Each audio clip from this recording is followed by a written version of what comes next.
we're back. I wasn't gonna stream today. Still feel like shit, but here we are. Stream preview hasn't changed. Let me look at that. Damn vertical stream, but whatever. Let me listen to it back.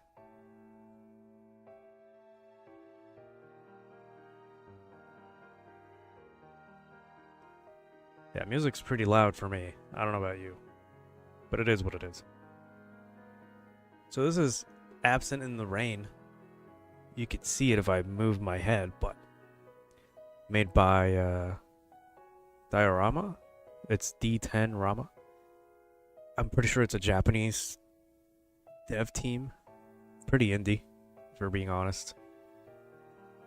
Description, kind of forgot about it, but they said it was about an hour long, about 2 endings, some extra stuff. We're gonna go take a look at that. And yeah, vertical might not see much of the screen, but you know, that's kind of the point. I will say this is not running on like the actual typical visual novel engine. I don't think so. So it was a bit of a pain to get it going on OBS, but here we are. So everything is fine. We're playing on English. There's other translations. We have Chinese, Spanish, Russian. Not too bad.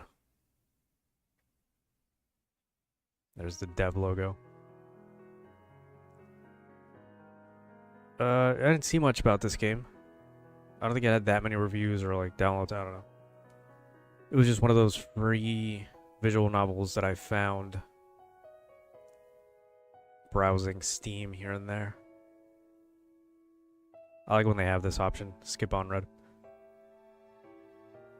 Everything's fine, really. Volume will be adjusted as needed. Did I up the volume back? There you go. Now it's even louder, but it is what it is. Start. Unfortunately for me, I'm gonna have to read. Sharing an umbrella. Senpai. They say that the person who gets wetter while sharing an umbrella is the one most in love. Can I press space? Yeah, I can. I like that. No, never mind. That's the hide. Oh, fuck's sake. Okay, I can just click here where you can't see my camera and such.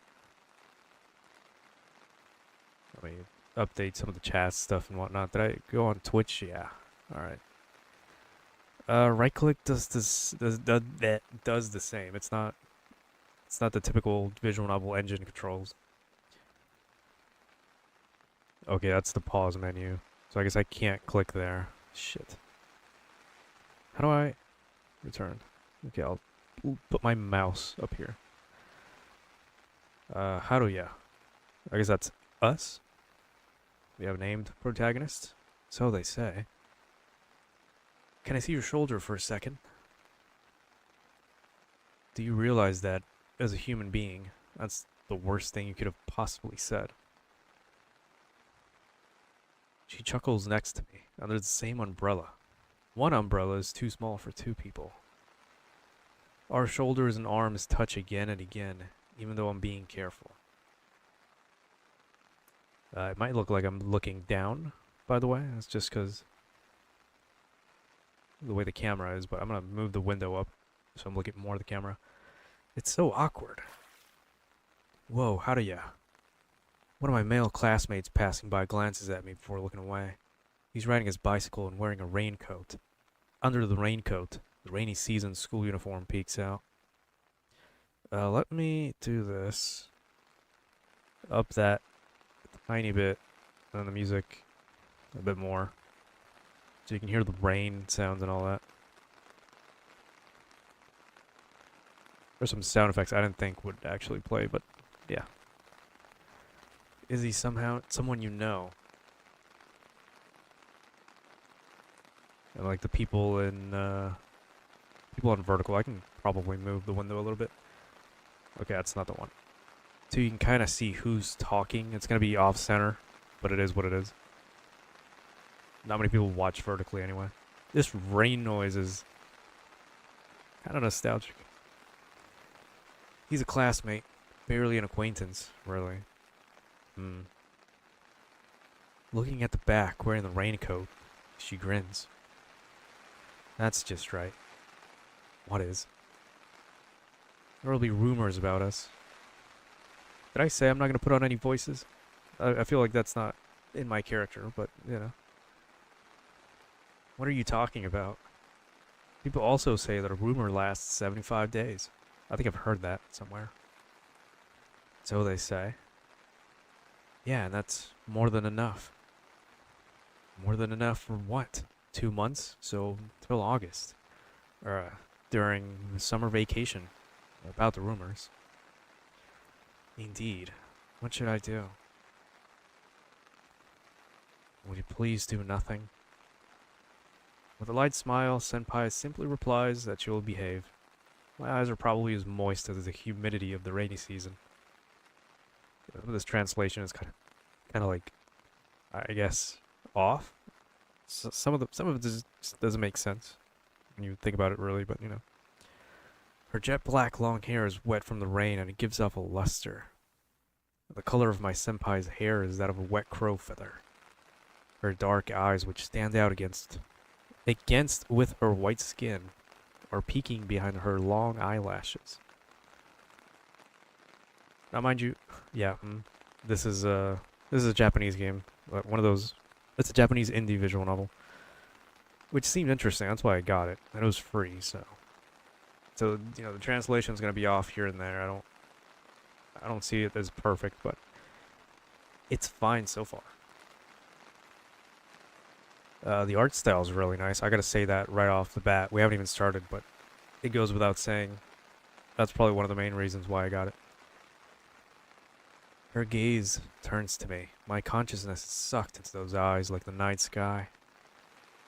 My heart jumps as if I've tripped, and my breath becomes a lump in my throat, blocking it. I feel like I'm reading a fan fiction. I don't know about all that, but I turn my face away in reflex. Then she puts her lips close to my car, or ear. Shit, my bad. I gotta stop cussing. And at the beginning of these videos, it's only been 10 minutes. Hell girl. I mean, hell taker. You're embarrassed. Your face is beet red. Please don't whisper in my ear. I'll close the umbrella. That's fine by me. I was about to go home wet anyway. Today, she didn't bring her umbrella. When it was time to go home, she walked briskly from the school entrance in the middle of the rain. She turned around and called out to me with a "Shall we go?" A weirdo, an eccentric, yet beautiful. That's my senpai. Can you please not make me say senpai out loud? While admiring this always striking person, I raised the umbrella over her head. Okay, over her head. And now here we are. I quite like walking in the rain, though. What would you like about that? Even if you cry, nobody will find out.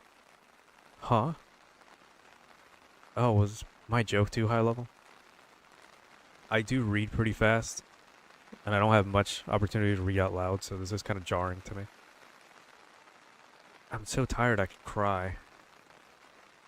Should I hold the umbrella now? No, it's fine. We walk in the sound of rain. When sharing an umbrella, your steps are much slower than usual. That means more time to talk, and even more of my senpai's unique conversations. This rain is getting to me. The amount of chatter spouting from her lips is akin to the amount of rainfall during the rainy season. Interesting. This guy's a bit of a poet, but not a very good one. Eventually, we come to an intersection. From there onwards, I'll go straight while she'll turn. This is the place to say goodbye. Oh, there we are. Thanks, Haruya-kun. We look at each other under the umbrella. For letting me under your umbrella. Thank you. I'll be fine from here. Will you walk by yourself in this rain? Can we go back? Is there a button for that? No, there's a log. Or they call it history here. Okay, that's fine.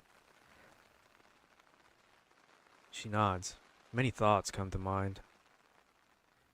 Senpai will get drenched. Wouldn't it be better if I accompany her halfway through? Even someone like her can get sick walking under the rain. But if I suggest that, wouldn't it be a nuisance for her? Yeah, you can tell this was written by a Japanese man. Since, in the first place, she herself said it was okay. Then, Haruya, see you tomorrow. I'm not doing honorifics. This is not... If we're gonna translate, at least translate that, please. My voice is clogged. Before I realize, my mouth is moving on its own. Yes, see you tomorrow. I let out a sigh, while looking at her back getting smaller in the distance. See you. While I was hesitating whether to speak up or not, I missed my timing and the moment flowed away. Yeah, that's what happens when you're a young Japanese man, unfortunately. Or so they write that like that. It's kind of annoying most of the time. Whenever something like this happens, I'm left with a bad aftertaste. Jesus. If you were to catch a cold because of this, I'm sure today's events would weigh on my conscience forever. My shirt's getting wet on the right shoulder. The moist feeling makes me return to reality. Before I get any wetter, I start heading back home, my guilt trailing behind me like a shadow. Can I press enter to move on? Yeah. I can hear the sound of rain in the distance. While being alone under an umbrella is spacious, it feels somewhat empty.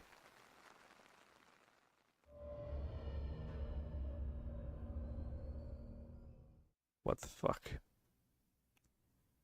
Yeah, beautiful art style. I gotta give it to him.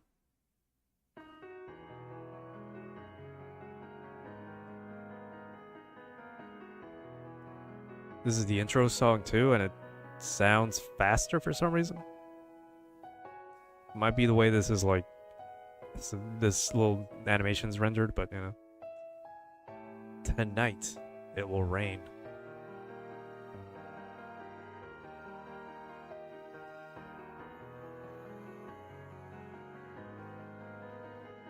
Okay, that looks really good. This is just a hypothetical.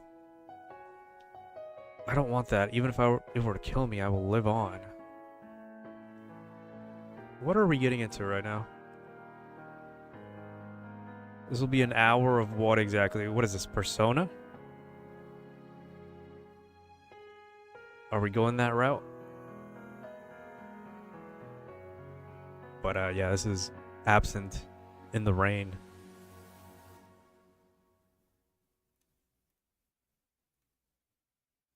I don't like how you can see my mouse. Well, I mean, did it on purpose, but you know. The following day after school, in the literature club room. Literature, that's one of those words that trips you the fuck up if you don't pace yourself. Senpai is lying face down on her desk. He stares at the sky with languid eyes. What a word. Her silky hair hangs from her arm and flows down to the desk, flooding the tabletop in black. Seeing that listless appearance, I can't help but remember what happened yesterday. Are you not feeling well? Nope. I'm just tired. It's not like I caught a cold, so don't worry. Her words eased the lump in my chest. It's rare to see you tired. Yeah, it's weird. I wonder if you can hear my keyboard mashing. She puts her chin up on her arm and faces my way. Why she look like that? All sad as hell. I was listening to the playback over, but yeah. Even though I see your face every day. What am I, an energy drink? Okay. Must be because we haven't done any skinship lately. I don't remember us ever doing that. Then let's start now. Let's not. When I say that, she once again puts her left cheek down on the desk. I want to go out, she mutters quietly. That would have been good to know before I read it. Where to? Have you heard of the hydrangea garden? I think that's how you call it. I'm not mentioning that flower again. I do know a little bit about them. A little bit of the garden she just mentioned. It's a rather far place, and from our neighborhood, you can't get there without changing trains and buses. It's quite far. Yeah, but I want to go. I like the flowers. Is that so? It's the first time I hear of it. What about you? Do you like flowers? I feel like she's staring at me, like, like at me, you know? There's other games that kind of do that, where they have the character face you like that. And it's not unsettling, it's just too direct. It depends on what kind. I like flowers like cherry blossoms, plums, and wisterias. I think those are good too. Do you have a type? She laughs. It doesn't seem like she's looking for an answer, so after some hesitation, I end up not saying anything. Hey, how do ya? She slowly raises her body and says, don't you want to go? See the hydrangeas? I don't think you would say the G like isn't... You know what I mean. With you? On our next free day. Together. Do I want to go out with Senpai and visit the garden? Oh, well... My voice comes out strange. Isn't it supposed to rain on both Saturday and Sunday?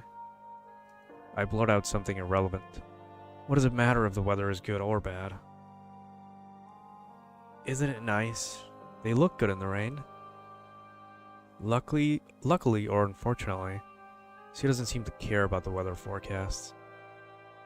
Does that mean I'll be hanging out with her? But, yeah, I guess. People don't usually go out when it rains. Saying that, she rounds her back and buries her mouth in her arms. So this has two endings. I'm assuming there's going to be like a couple of decisions, some choices here and there. That's just me taking a guess, though. It's painful to see her so lonely, and I feel the need to say something. But I think it's fine. You think it's fine? Yeah, that even if it's raining. For real? Her face suddenly brightens, and I sense something has gone wrong. With my comment, I just meant that I think there's nothing wrong with going out in the rain, or something like that. She, however, seems to have taken it in a different context. I'm happy. Looking forward to it. Looking at her smiling face, I can't bring myself to correct a misunderstanding. What misunderstanding? What am I missing? What did we say exactly?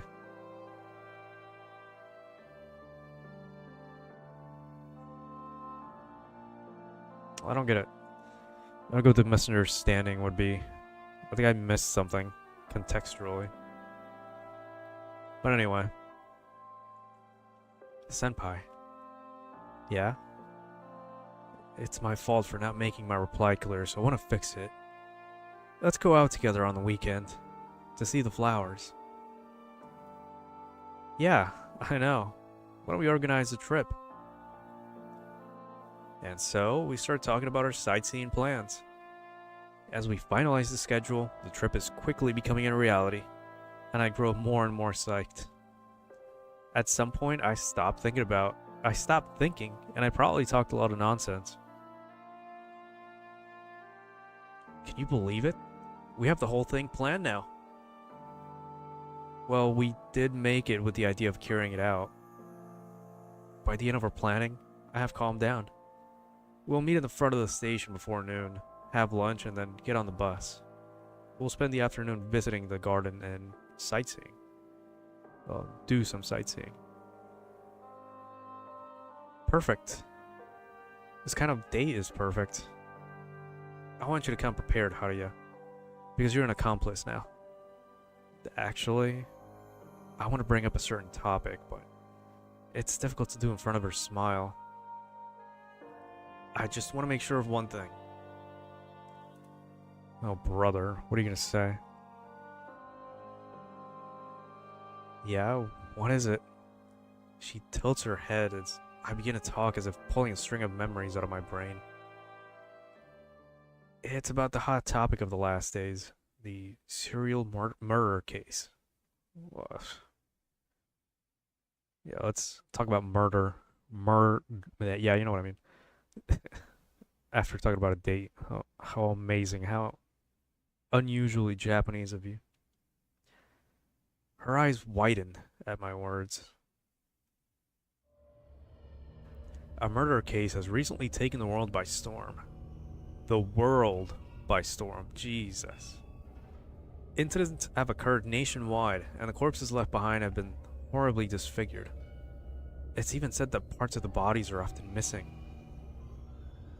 Okay, where the hell are we going with this? Jesus. I said there was two endings to this. I really fucking hope it's not what I think it's gonna be. Although it doesn't seem like it. It might just be a twist, but... The culprit hasn't been caught yet, and since the range of the crimes is all over the country, it's not possible to trace the culprit's footsteps. Yesterday, a corpse was discovered all the way north. And today, a new one has appeared at the far end of the south on the main island. Those mysterious incidents raise the possibility of multiple perpetrators. I just want to make sure, right now, we can't say that it's absolutely safe, can we? But we're going anyway. At my words, a little groan comes out of the back of her throat, and then she takes a long breath. If you want to say that we're being conceited or careless, you aren't wrong, but I think it's fine, as long as we don't go out at night. And in the first place, we're still attending school like usual. Alright, I just wanted confirmation. If you're worried, do you want to cancel? No. I shake my head. It's very ominous. Let me... I kind of want to do this for the sake of the stream, because this is really fucking creepy. Okay, this music. Jesus. We have already planned everything. Right. Yes, that's right. She laughs. She laughs, and I smile. Suddenly, my smartphone vibrates in my pocket. When I take it out, I find that a classmate who I might talk to often has sent me a photo. Drawn on a blackboard, there is a doodle of a shared umbrella with a heart and two names lined up under it. Haruya Shitaji and Yukino Akabane. I don't even have the energy to reply, so I just sigh. Where on earth should I start correcting the rumor? But there are a few things about the image that strike me. One is the speed in which the rumor spread. The second is that the symbol of a shared umbrella with the names of a man and a woman below it is still deeply rooted in our modern society. And finally, it's the stark quality of my senpai, whose name is known even to my classmates who don't know her personally. She has kind of a genius. She's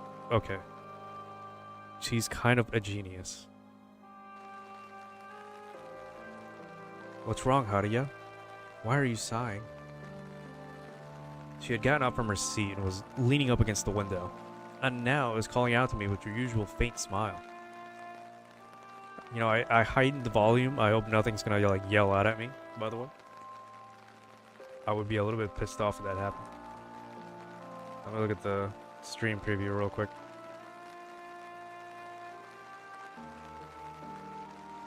I feel like there's some echoing, or maybe it's just me, I don't know. Nah, it should be fine. Yeah, I read that. I closed my phone and answer. I was thinking that I'll be hanging out with an amazing person. Amazing enough to make you sigh. You'll make me blush. She laughs. June, looking at the sky through the window of the cramped club room. It looks like it'll rain again. Actually, let me not get too ahead of myself. There we go. I feel like I went too far with that. Maybe. I don't know. From now on, it's time to go around and look at the clubs. To all the new students. Along with the school broadcast, the students leave the classrooms and step into the hallways. School is filled with voices, flow of people, the voices of those recruiting new members. It's lively. For the time being, I follow the crowd and escape into the corridor. Would you like to try track and field? Are you interested in the drama club? There's no club activity in particular I want to check out. I like reading, so I might peek at the literature club, although I don't really like writing. On the other hand, if I go straight home, then I won't be able to make a decision. There's a lot of enthusiasm swirling around to get freshmen, and that attention is on me at times too. And each time I give a vague answer, well, indecisive answer. I wish I could say no more casually after all. To them, I'm just one more potential candidate. I wander around the school, hoping to escape from the crowd. In the end, I drift into an unused classroom in a separate building, away from the main school building. It's a place strangely filled with tranquility, and neither the voices of invitations nor any footsteps can be heard. Even though no one's here, I feel nervous about entering a classroom on my own. I casually step inside. I need some water, but I don't have any more. This kind of sucks. I could take a break, but you know. Chairs and desks are neatly arranged and quiet. When must this class be used? I lean back on the window. You can see the cityscape in the distance, and the horizon is visible. Ah. I look at my reflection in the window and sigh. I have a feeling that the person I see there is going to spend his high school life as if it were someone else's problem. If you don't like crowds, you should just go home. So then, why have I come to an empty classroom like this? And I'm staying inside the school brimming full of newcomers and invitations. The view is nice. I turn my head around at the sudden voice. A girl is standing next to me. A beautiful person with white skin and long black hair. When did it happen? I'm sure the door was closed. The view is nice. She gives me a gentle smile. A smile that looks as though directed at someone who has been with her for many years. Yes, that's right. I have a hard time replying properly. I wish I could talk more casually, but it's difficult for me. I think it through before speaking. I also think a lot about the words I choose. Yes. However, the other person nods without caring about my stuttering. Very much so. Somehow, she seems like a unique person. There's a fucking helicopter flying by. I hope the mic doesn't pick that up, but anyway. She has a peculiar timing. No, I guess she's peculiar in many ways, since she's purposely away from the bustling school building that's busy recruiting new students. Yeah, you said that about 6 times now. Spring is nice. Is that so? Sky's bright. I agree. It's completely different from winter. Yes, it's warm. It's warm indeed. It's spring. What's with her? Is she equipped with an engine that keeps her talking endlessly? The air smells good in spring. Now that you mention it, is it the scent of flowers? For sure, the spring air smells sweet. Where does the scent come from? I want to open the window and try touching the spring air, but I look sideways and hesitate. I fear that if I open the window now, the conversation will go on eternally. I feel like I will have to talk to this person forever.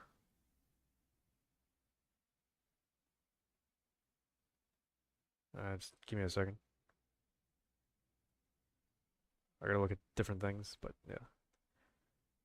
I'm not good at being involved with others. It's more than I can handle. I mean, so far, you can pretty much tell this is a Japanese game written by a Japanese male. I mean, it is, what's the word I'm looking for? Relatable, I suppose, for the most part. But yeah, I mean, I like it so far. Like 30 minutes in. Spring has come to this city. A new spring. It seems that she can keep going even if you leave her alone, whether you want to or not. Looking at the scenery of the city like this, while saying that, she leans her back against the window. It makes me feel like everywhere is a city, right? Eh? Wait, I suddenly no longer follow. I don't understand, but that doesn't mean I don't share the feeling. It just means I can't quite grasp what she's trying to say. I'm sorry. Could it be that I've been saying weird things all this time? When I'm at a loss for an answer, the other person laughs embarrassedly. No. Her expression was so lonely that I unintentionally raised my voice. Well, I mean, I think hard and finally squeeze out an answer. Looking at the scenery of the city makes me feel like everywhere is a city. I can easily find a reason to agree with her. If you look at the city, then everything is a city. But is that all? This seemingly meaningless conversation, maybe there's something deeper in it. This city, uh, no. There's a city wherever you go because a city, a city is where people live. I don't know what to say. I don't know what to say, so even though I'm talking, I have no idea what I'm saying. I let my mouth move while my brain tries to keep up. If I stop now, we'll be in silence. Why am I even doing this? No matter where you are, it's filled with places where people live and people's life activities continue. I guess it's this kind of feeling, isn't it? Yeah, the translation's not, it's not shining through some of the dialogue. I feel like there's some context missing, some like, you know what I mean? When you translate from Japanese. But again, it's a very indie game. I'm not gonna fault it too much. The girl looks surprised at the answer I managed to work out. And then she laughs, and the tension I can feel from her is lifted. Yeah, you understand. That was the correct answer. Was it a quiz? Silence fills the classroom again. At least I managed to overcome the city situation. But what now? I look out the window again. I can't exactly leave just like that. Silence. I wish I could say something witty. Unfortunately, I'm no good at that sort of thing. In the silence, the other person also turns to face the window. She stretches out her arm in front of me and unlocks the window latch. The window's now open. The rushing wind ruffles the girl's hair. With her long hair blowing in the wind, she calls out to me. The wind is nice. Right. Here, the window. She smiles. You look like you wanted me to open it. Why? This moment stays burned in my mind. Back then that I really want Senpai to open the window? At that time, I was struck by something like an incomprehensible, deep emotion and I couldn't say anything. Startled, I snapped out of my abstraction and I turned to face the window again. No, rather than to the window, I turned to the blowing of new wind. What the hell does that mean?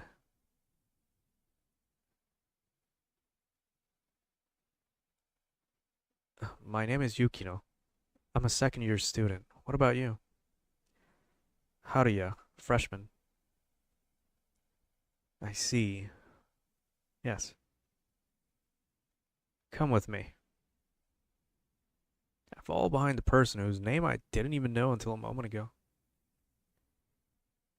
We leave the classroom, pass through the crowds of the main school building, and arrive in front of a small classroom. Ah, is this?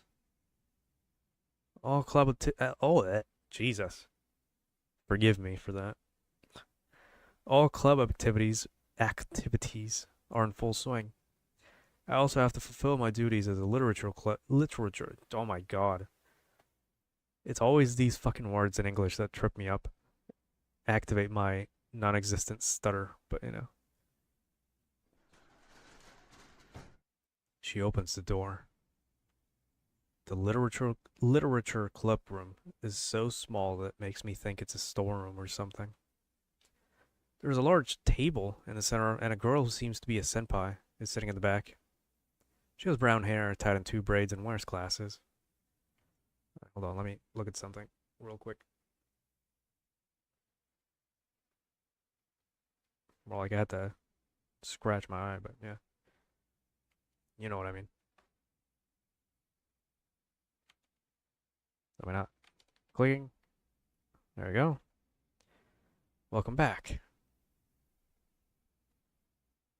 I'm back, President. It looks like you harvested, as expected of Bane-chan. I'm more than happy to have met your expectations. Expectations. I didn't have any particular expectations of you, though. The club president laughs. That's a very Japanese laugh. You could have translated that, by the way, but okay. Akabane senpai also laughs. The two girls seem to have a unique relationship. Want to take a seat? Ah, all right. Your seat is across from mine. Yeah, thanks. You can open the club room freely. The club advisor and I have the key, so when you want to borrow it, it'll be quicker if you speak to the teacher in the staff room. Why are you talking on the premise that I'll join the club? Won't you? I sigh. From the seat directly across from Senpai, I say, I think I'll join. That makes me happy. She laughs and I smile. Senpai smiles and then she looks out the window. I think the lack of music is really setting a tone, as in there is no tone. It's just very melancholic for some reason. And it's a flashback too. Spring's really nice, after all. She seems to be having fun and looks like someone reliable. This person will take me somewhere far away. That's what I felt. On that day, the three of us looked at the clear sky and the scenery outside.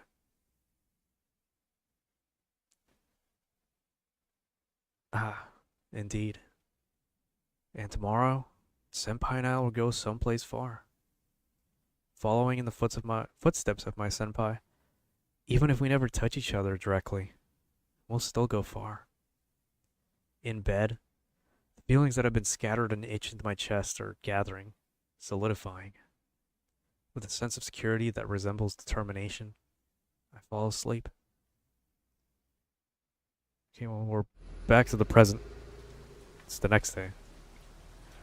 It's strange. What is? Doesn't the scenery you see from the bus window look completely different from usual? Look at this city, too. A rainy city flows from the window. She's looking deeply at the window, dripping with water of the bus. The fact that you came in uniform is more strange to me than anything. It's amazing that she's wearing her school uniform, even though it's the weekend. I've heard rumors that some people even spend their holidays in uniform, but I never thought I'd see it up close. I like uniforms. You do? Yes. Don't you feel it's out of the ordinary? Hmm?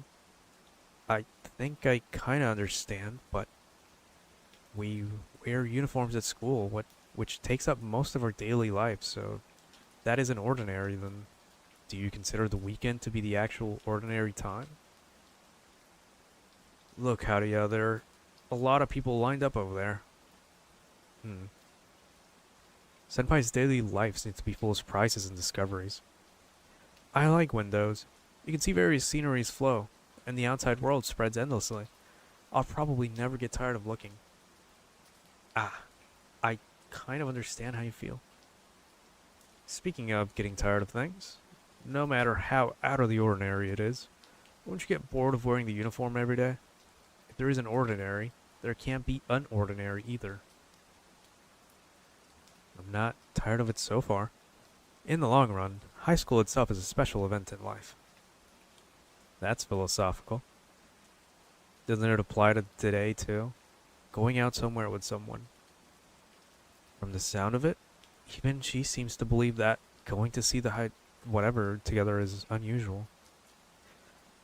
Well, I think it would be better if I had come in gym clothes. What do you mean? Hmm? Aren't gym clothes even more extraordinary? You're nuts. The bus carries our extraordinary life. Yes, the bus. She's walking in front of me, spinning and hopping, the hem of her skirt and her black hair dancing under the red umbrella. Oh, it's red now, okay. Surrounded by blue, purple, and pink flowers, she's innocently playing around. Why do humans only have eyes in front? I want to keep everything in sight, but I just can't. Hearing her say that, happy like a child, an unintentional smile spreads on my face. That would be a bit, quite difficult to achieve. Having said that, I'm also excited about the flower garden. They grow as far as the sea.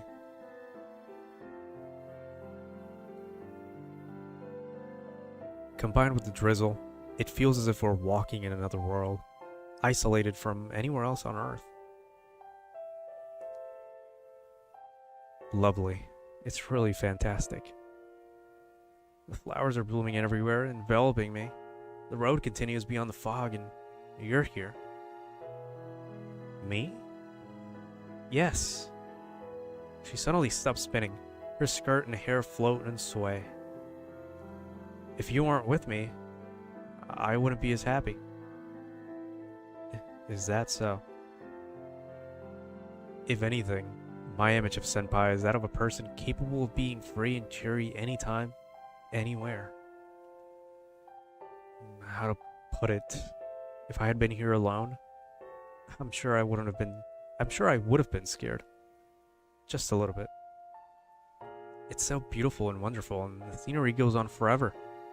And then I'd suddenly wonder if I can really go back to where I started. It's like I both understand and don't. However, I'm relieved when you're here. I can clearly see that I can go back. I feel like I've been told something really outrageous. I wait patiently for her words. So, Anyway, with you, I can go far. Huh? Do you understand what I want to say? What should I do? All kinds of feelings well up, yet when I try to put them into words to say out loud, I suddenly feel suffocated. Any word seems imprecise, inappropriate, misleading, inadequate, and unsuitable for me to utter. But I want to answer something. I believe I have to answer, and in the end, the words that come out are just these. I want to understand. I want to understand. She repeats my words. I want to understand. I don't think it's a very nice thing to say, or rather, isn't it the same as saying I just don't get it? She laughs. I had been looking down without realizing, and when I lift my gaze, I see her advancing forward with hopping steps. I don't understand. Yes? I don't understand how I feel right now, and I don't know what to say. Saying that while laughing, she moves further and further away. I don't get it. I don't understand, but she seems happy. Actually, Senpai. That being said, all her hopping around is dangerous, so I call out to her from afar. Watch your step. Huh? What just happened? I don't know. If I had to say, it looked like in massive shadows. Something popped out of the ground, snatched something from Senpai's hand, and disappeared into the ground again. Her red umbrella fell and bounced on the road full of flowers, and her body collapsed on the rain-soaked dirt ground. Senpai? For a second, my mind goes blank. I rush to her. Are you alright? She's looking down.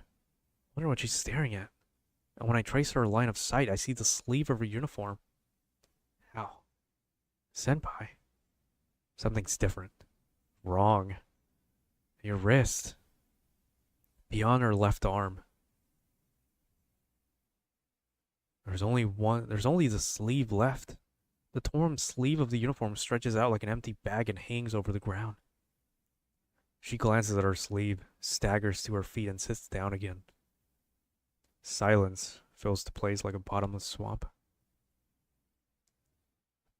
My bad. She suddenly opens her mouth. She's completely back to normal. Excessively normal. I accidentally fell. Being too playful is reckless, huh? Huh? But, Senpai. I'm fine. Thank you for your concern. Senpai, your left hand. Yeah? She tilts her head and stretches out her left hand from inside her sleeve. My left hand? What's wrong with it? Huh. I try to say something, but I'm about to ask something, but I stop myself. I hold my breath within my chest. I can't say anything.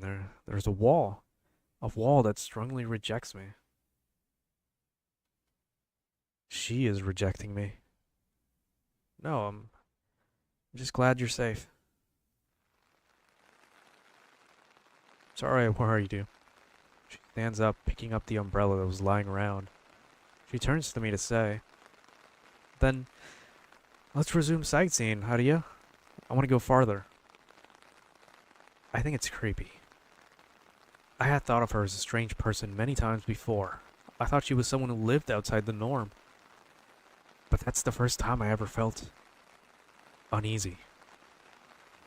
How do you? Yes.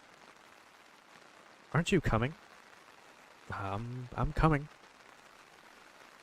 Even after all that, she is still happily yelling and letting out sounds of admiration. We even take a picture together. But I don't know how to look at her. White mist covers the entire flower garden. We both walk through it. Senpai and I, alone. Well, this is taking a turn, and it's almost about to be an hour. The following day after school in the literature club room. I'm waiting alone in the club room, but there's no sign of Senpai coming. The small room is filled with suffocating silence, and the sound of the rain falling outside can be heard strangely loud. A gray sky peeks through the window. It's the first time she hasn't come to club activity. The literature club is very laid back. Rather than a club activity, it'd be more correct to call it an after-school hangout. And that's exactly why I'm worried about her. I wonder if she has come to school. I'm worried, but I don't know what to do. Even if I asked her about it, What? Even if I asked if her body is okay. Okay, that's odd to say. She'd act as if nothing happened, so I wouldn't be able to say anything else. Frustration builds up and turns into irritation.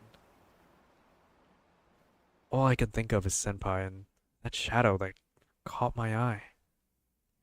The shadow that jumped out of the ground and probably ripped off her wrist before disappearing into the ground again. Just what was that thing? Why would you try to keep its existence hidden? Should I also act like I saw nothing? My head rummages through my memories and pulls out the nationwide serial murder case. On the news, the number of casualties has increased by 1 again. Naturally, I connect the two incidents in my head. Isn't the shadow the one attacking people all over the country and not an ordinary murderer?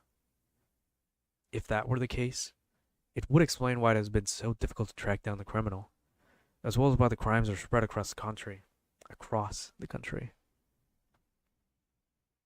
That could explain it. Is that possible? What was that shadow in the first place? Was it really there? Maybe what she said about tripping is true, and the shadow has just been a product of my imagination. It's too confusing. Any speculation is like trying to grasp the sky. The only thing I can be sure of is that we're in a dangerously suspicious and mysterious situation.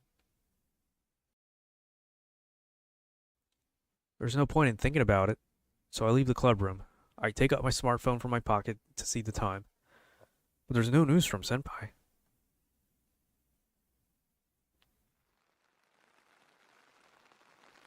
As I'm walking in the cloudy weather, something crawls up my neck. The sensation makes me want to scream, but I barely manage to hold back. Maybe an insect? Something? I try to wipe my nape with my hand, but I can't get rid of that feeling. My neck is wet. The shuddering comes up to my ear. Tonight, it will rain. I'm shivering. A voice that sounds like it's coming from the depths of the earth makes my eardrums vibrate.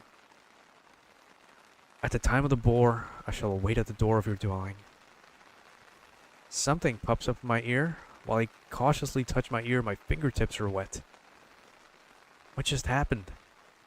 Fear like never before overcomes me. I feel like I've never been touched by something. I feel like I've been touched by something I shouldn't have any knowledge of. Something I should have never heard. How come I keep meeting things like these? I don't get it. All I can piece together is that something supernatural is hunting the town, and it seems to be trying to get in touch with me. I'm caught in something, and the fact that Senpai was attacked yesterday must be a part of it. With uneasiness in my heart, I walk home with heavy steps.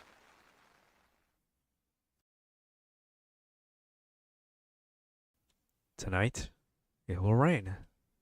It's pouring, just as the voice whispered in the daytime.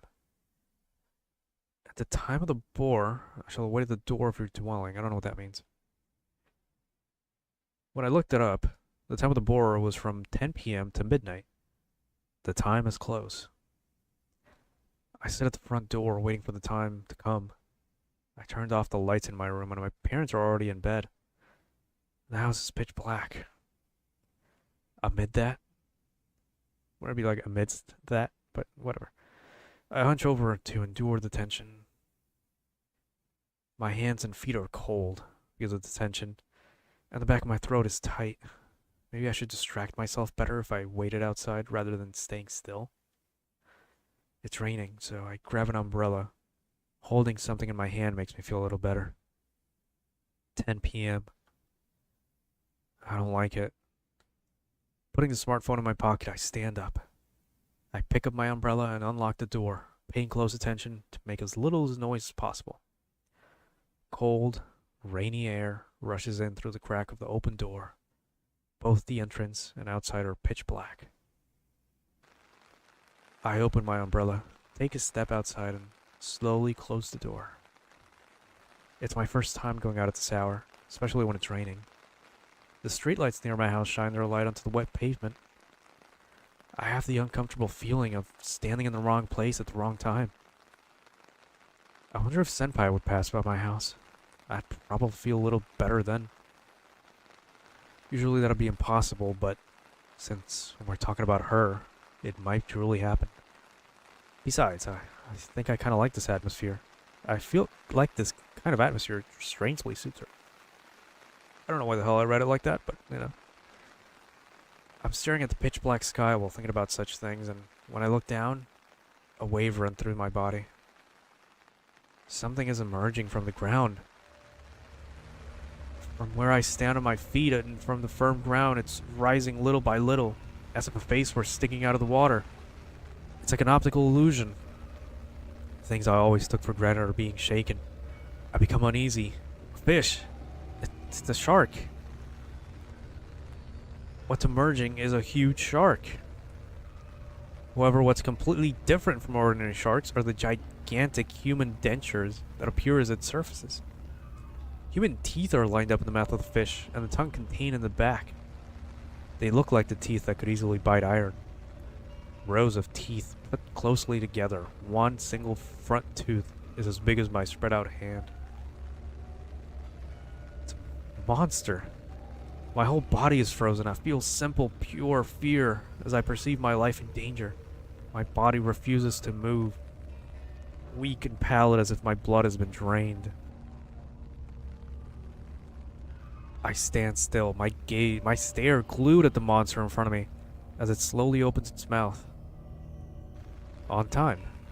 I thank you. The shark lets out a heavy voice that makes the core of my body tremble. I'm surprised he can speak. His voice is an eerie sound, like something non-human attempted to imitate a human's voice, and failing. I am the Rain Ayakashi, Fukai Murasame no Wani, the monstrous shark of the abyssal zone. Rain Ayakashi? He was giving me his name, but I couldn't quite catch the rest on the first try. Despite my confusion, the Rain Ayakashi continues. How shall I address you? What is my name? Correct. Haruya. Shitaji Dono. Okay, I see where this is going. I visit you on this night for nothing else but to request your help. To ask me? Correct. The other day incidentally, it would seem you were in a flower garden with a woman. How is she called? I'm at a loss for words. The Rain Ayakashi is referring to my senpai. Should I really mention her name here? Worry not. The monster adds as if he can sense my internal conflict. We are old friends. I solely wish to know the name she goes by here. I can't take a single word the monster says. That monster and senpai are supposedly acquainted? What does he mean by here? And does he mean that she has another name besides Yukino? Undoubtedly, there are many things you want to ask about. I shall talk about those later. But for that purpose, firstly, could you tell me how I should refer to her? I feel like the shark monster's tone has softened ever so slightly. For the time being, I decide to follow what he says. To begin with, I'm not a brave enough person who could go against such an opponent head on. Yukino Akabane, that's her name. I see. The Rain Ayakashi repeats the name several times and nods. Have you been with her for a long time? No, since last spring. But you seem to get along well. I don't know. Maybe so. Such an ambiguous way of declaring so. Is it because of her behavior that you're making your words vague?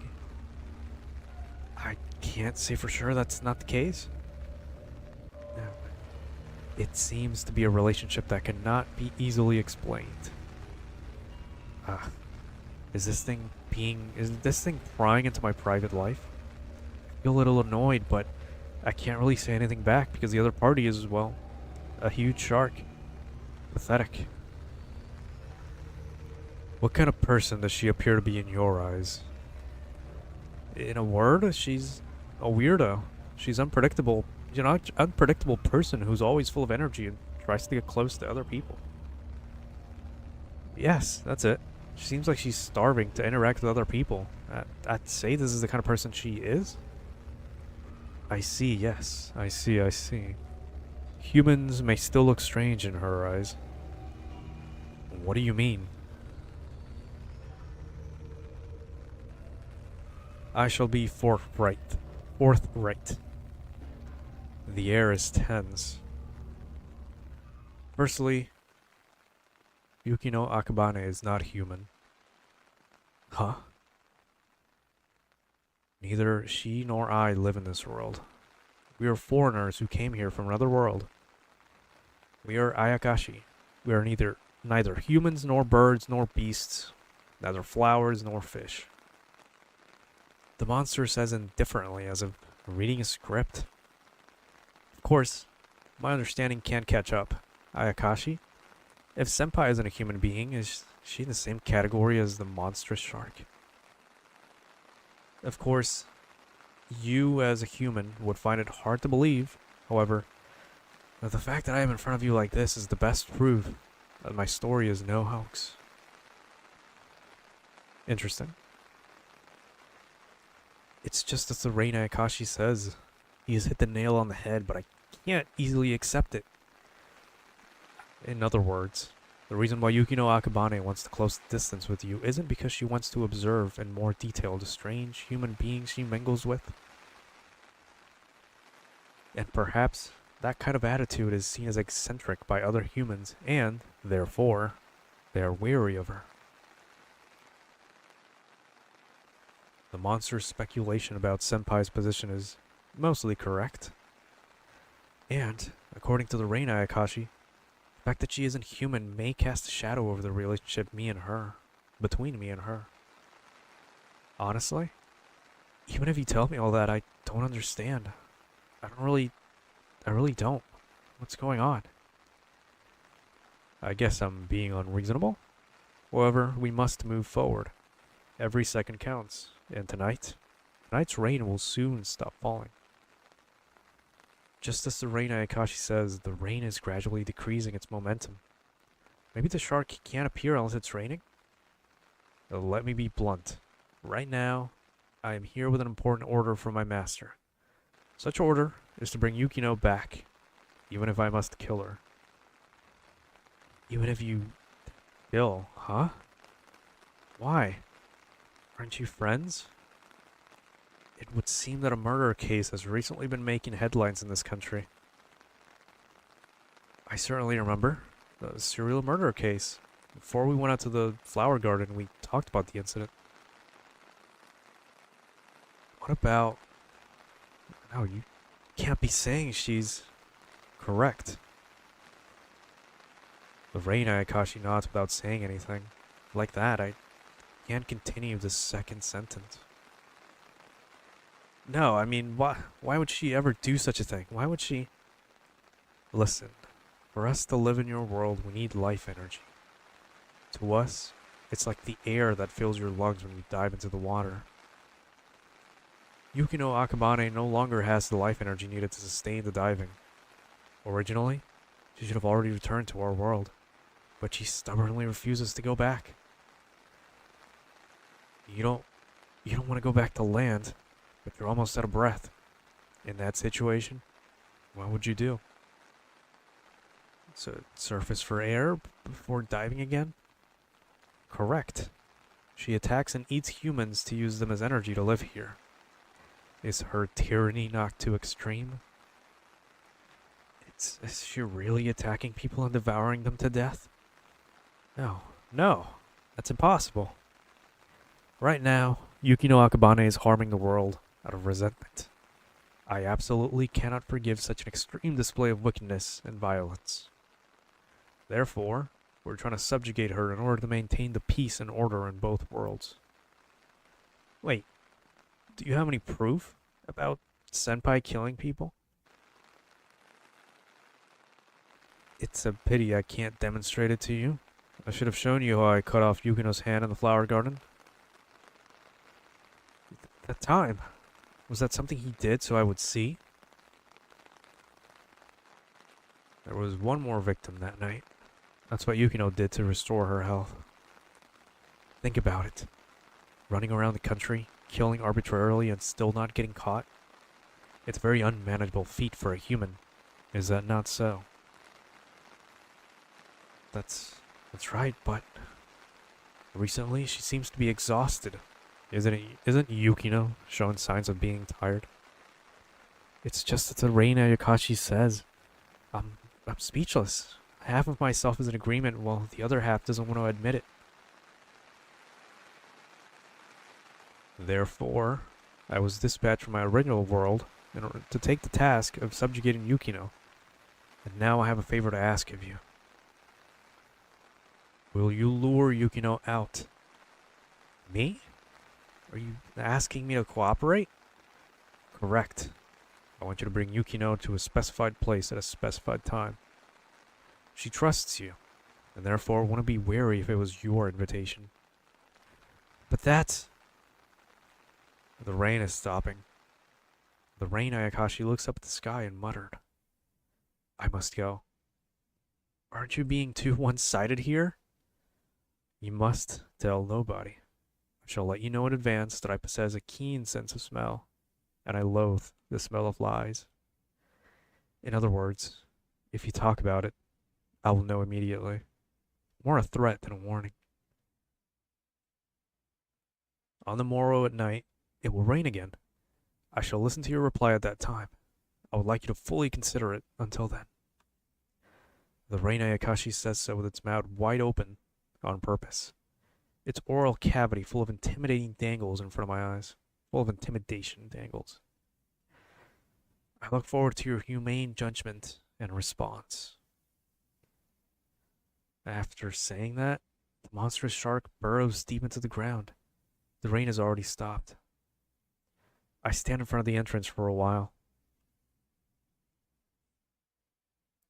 I open the door in a daze and drag my heavy body to the bed of my dark room. When I throw my body on the mattress, my strength suddenly disappears. My head's spinning round and around. I can't help but believe it's all a lie. Do I really have to give an answer to that monstrous question by the following night, when I can hardly process tonight's events as reality? I wish tomorrow would never come. I close my eyes and frantically push the hopeless thoughts out of my mind. In my head, filled with darkness, the figure of Senpai remains at the end. It doesn't go away.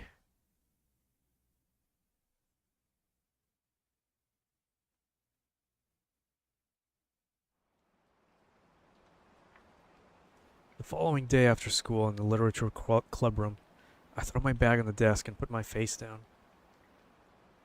I attended school as usual, but I couldn't focus. I managed to somehow make it through. I just want to say this is going exactly as I thought it was going to go.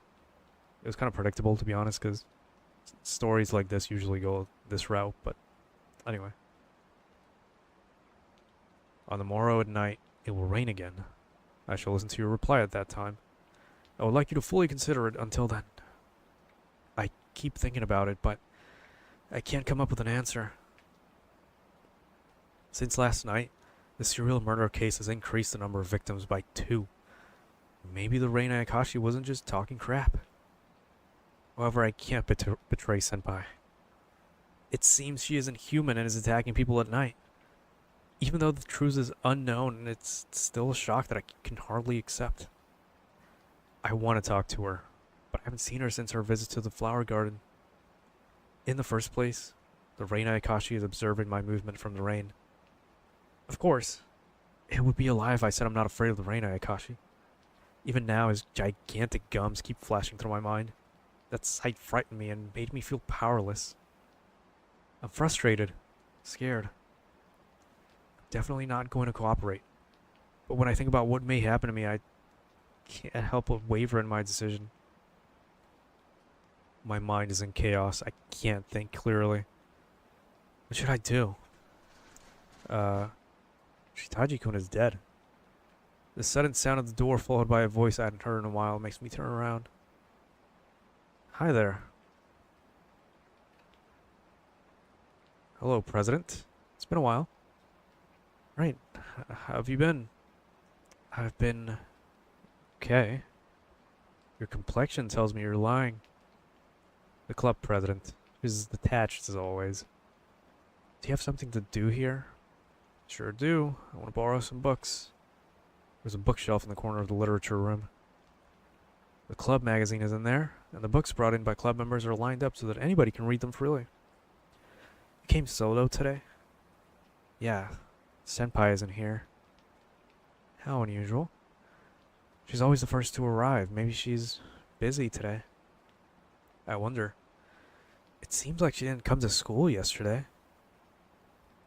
Oh? Earth-shattering. Even though she's a very good picture of good health. Yeah, Jesus. Well, Senpai's always fine, though. She's not just fine, she's beyond admirable. She's like a monster. The president suddenly stops, digging through the bookshelves, and she tilts her head and looks up at the ceiling for a second. Then she turns to face me and says, 80% of the time, mindless talk is what digs one's grave. You really dug yourself into a hole. I shot myself in the bed I made, and now must lie on my foot. Wait, that's not how those idioms go. The president nods. Then she starts rummaging through the bookshelves again. I can't quite figure out what she's nodding to, but something suddenly bothers me, so I ask her. Come to think of it, both you and Yukino-senpai have written for the club magazine before. That's taboo. Eh? Reading the club magazine inside the clubroom is forbidden. This is a pact among the members of the literature club to maintain our mutual mental well-being. It can save lives. Your life, for example. My life, for example. I see. So I better not touch it now. Shitaji-kun, you should be also prepared. The fate of writing in the club magazine is equal for everyone. Such a cruel thing. I see. After stuffing several books in her bag, she stands up and stretches. Are you going home? Yes, I'm done with what I came here for. Good work today. When I stop her, who's already heading towards the door, she turns around. I wonder if it would be strange to ask such a question out of the blue, but since I already called out to her, I can withdraw now. President, do you know why Yukino-senpai joined the literature club? I was never made privy to such information. Oh, so you don't know. I'm surprised by your answer. In addition to the particular wording, I'm taken aback because she doesn't seem to know a lot about senpai. Did you think I knew? She asks, as if she had read through my mind. I'm unable to read through the emotions of the eyes peeking behind the glasses. Weren't you also in this club with Yukino-senpai last year? That's why I thought you would know. At my words, she brushes her bangs and sighs. She seems hesitant for a bit, but apparently decides to reply. I'm not interested in knowing such a thing. Or, I pretend I'm not. Huh? If you're interested in someone, that means you want to get involved with said person, right? I'm tired of doing that, so I abandoned that fight. There's no profit, also no losses. I don't want to bet on anything. I had no idea she felt that way. This girl, she seems very similar to me. Baden-chan is amazing. It's like her chips flow out endlessly. Even when she loses, the holes get filled again. Maybe that's how you eventually become rich. That's what it means, being worthy of respect. I understand what the president is saying, or trying to say. But is it really true? I'm sorry, could it be that I've been saying weird things all this time? Is senpai really as invincible as the president says? Even if it's eventually filled, isn't a hole still a hole? Even if the pain disappears, isn't a wound still a wound? Well, I'm going. See ya. Yeah. Good work today.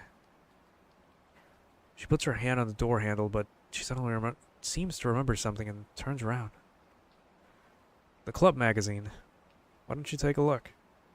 I think Bonnie-chan wrote something. The club magazine. I'm surprised by an unexpected suggestion. Isn't reading the club magazine taboo? It's fine, as long as it doesn't affect me. What a tyrant. I'm merely acknowledging my freedom and rights. And with this, I'm done here. Bye. And with that, she leaves. I'm left alone. As soon as the president closes the door, I take out the club magazine from the bookshelf. Looking at the table of contents, I see Senpai's name several times. As I approach the works one by one, I find a certain entry.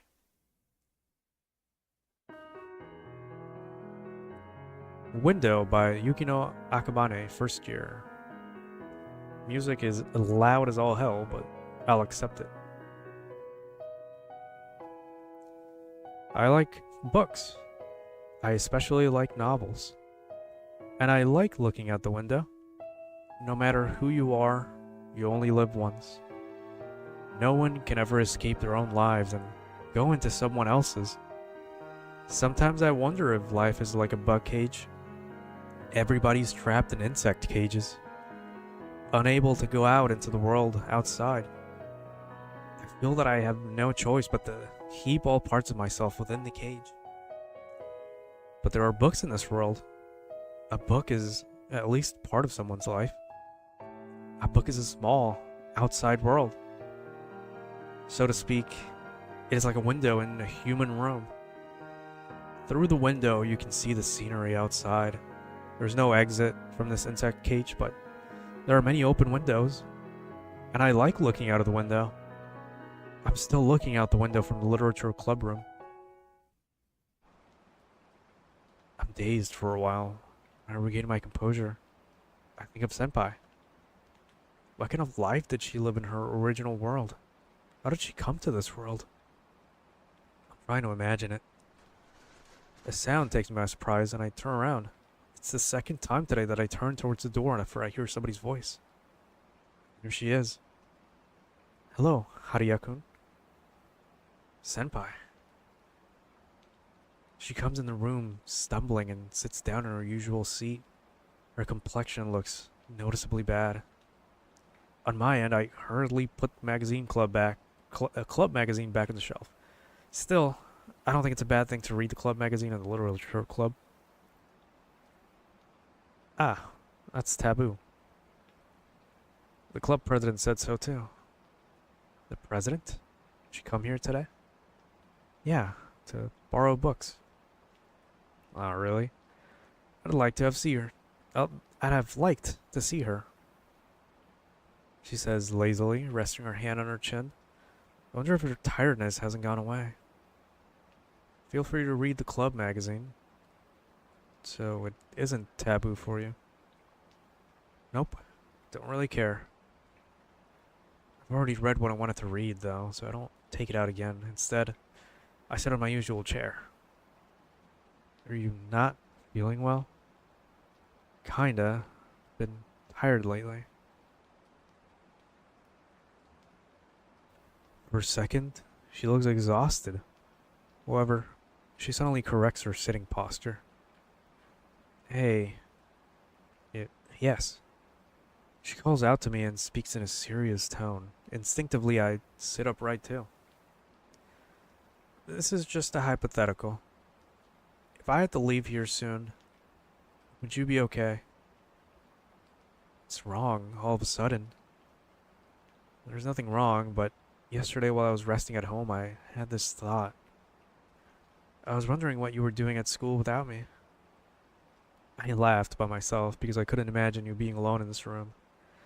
Am I being rude? No, I can't really imagine it either. I see. If I'm getting your stamp of approval, then I guess it's really fine. Is it even possible for you to leave? You love our literature club. Is that how you see me? That's what my intuition tells me. Your intuition is spot on.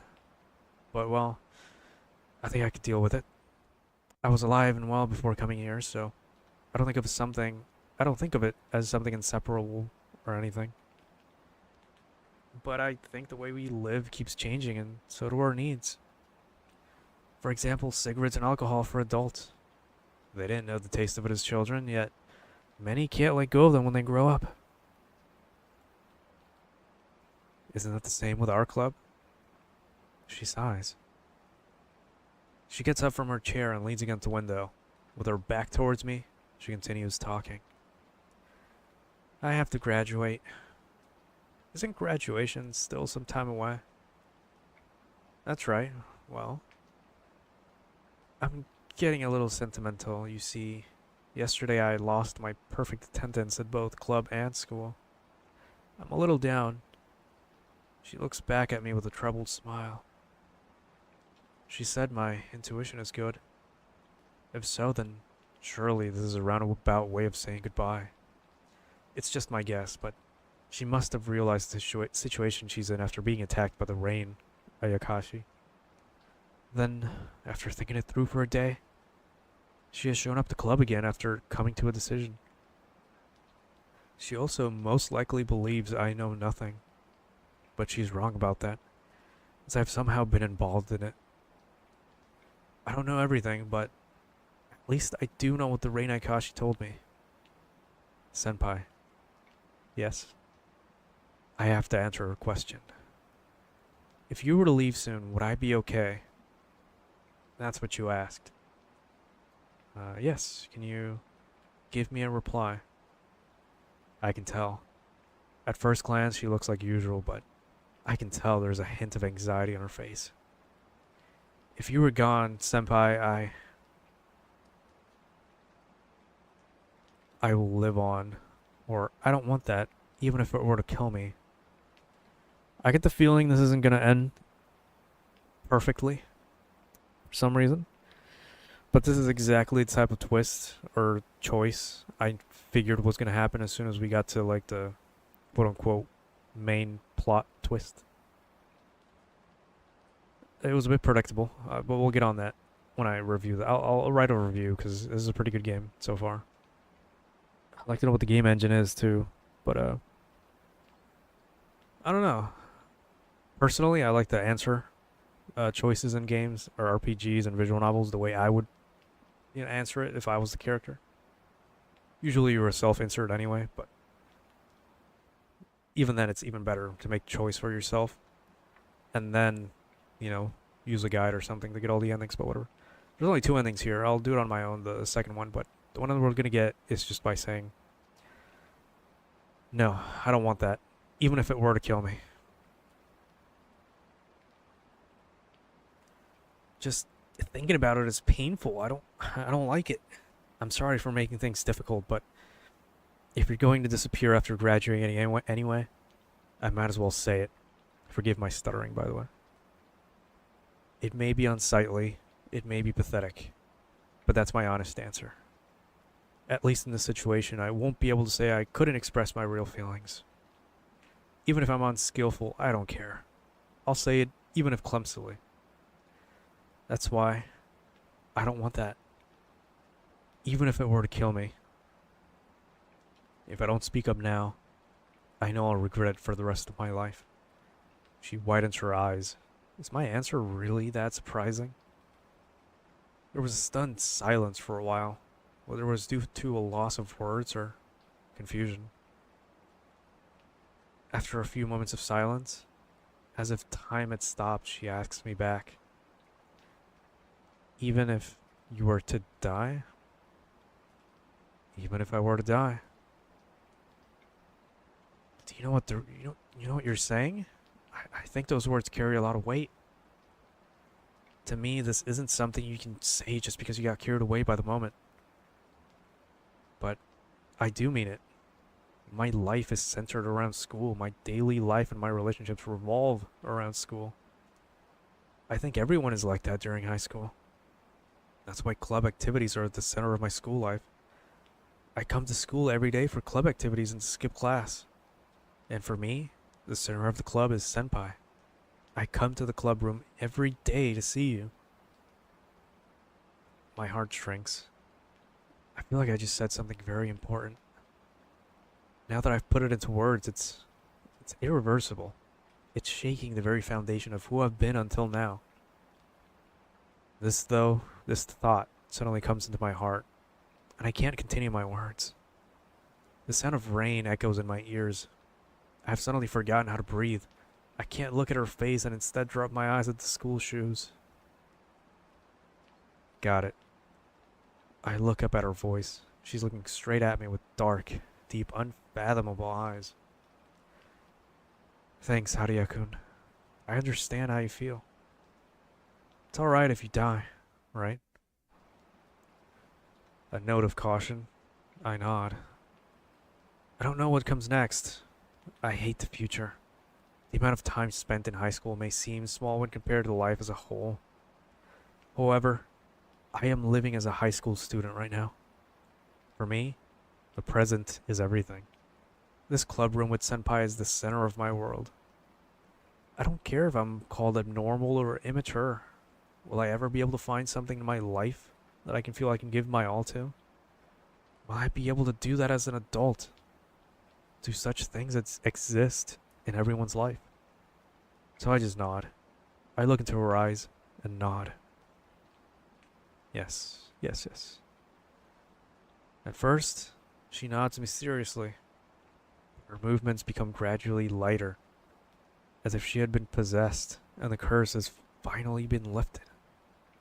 Her mouth relaxes. After returning to normal, she asks, "Say, there's something that worries me a little." Eh? Haria-kun, you said you don't want me to suddenly disappear, but I never mentioned disappearing.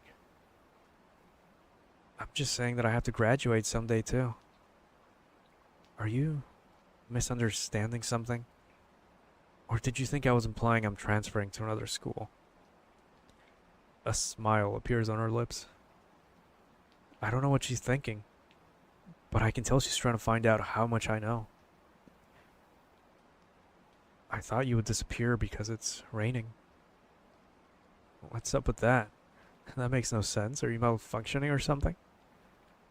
Come on now. I'm just imitating your usual behavior. How rude.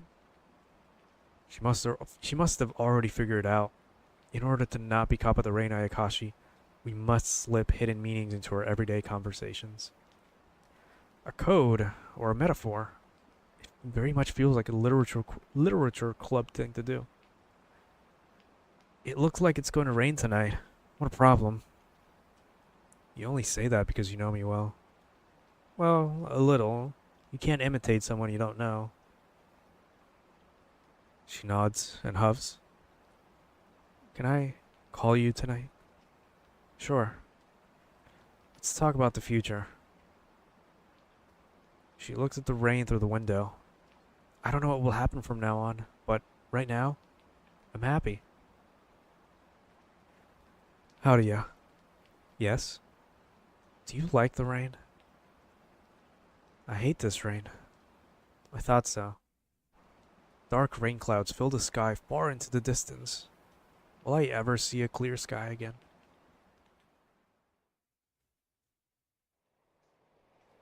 Rain, darkness. The time is 10 p.m. Exactly 1 hour before the time set by the Rain Ayakashi. With my smartphone in my hand, I lean my elbows against the desk and I fret over the situation. I can't think clearly. I'm very nervous, waiting for her call. I can't do anything. I'm worried about her, but I can't go check because the Rain Ayakashi would surely notice something. What are you planning, Senpai? An incoming call. My body jumps up. Hello? Haria? It's me. How are you holding up? I mean, didn't we meet in the club room just a few hours ago? Well, people change. In such a short time? That's right. People's hearts are fickle. Yeah, I'm pretty sure the word is fickle, not freckle, but... Not knowing how to start correcting her, I remain silent. And then she continues. Starting now, I'll show you proof. Haria-kun, can you look at the sky? The sky? It'll be a once-in-a-lifetime sight. Don't miss it. I turn off the lights in the room just in case, and open the curtains in the window. Pitch black clouds emerge with the darkness of the night, and only the sound of the rain echoes in the midst of it. Are you ready? Yes, but what's going on? It's the end of everything. I'm breaking all the taboos now. Huh? Despite my confusion, the call is cut off. As I'm staring blankly at the sky, the center of the sky begins to shine brightly. What's going on? Is she doing that? The light expands little by little. Just when I think it's about the size of the moon in the night sky, the light condenses at once and becomes a mere dot. I'm still watching the movement of the sky, then the moment begins. From a point in the sky, a dazzling light spreads like a ring and runs through the whole sky, as if a star were exploding. At that moment, the night sky starts to twinkle, with a glimmering stars, and a huge full moon illuminates the earth. The sky clears. The rain clouds in the area cleared. Senpai? An incoming call. I raise my voice as soon as I pick up. Did you do that? Indeed. It was quite beautiful, wasn't it? She replies carefreely, while I'm overwhelmed by surprise, almost stunned. With this, even the rain Ayakashi can't chase after you. We can relax for a while. Is it okay for you to do this? It's not, but I don't care. I feel the same way as you do. She feels the same. However, she and I seem to have different kind of strengths. Then, shall we meet? I'm coming to pick you up. Let's see. Your room had a window, didn't it? She keeps going as if nothing happened. I see. Is this the path that we have chosen? I take a deep breath, a moment of calm myself down. You're taking deep breaths. What, can't I? No, go ahead. Oh, I know. Can I take a deep breath too? Why are you asking me? There are people who get angry when imitated, right? There you go.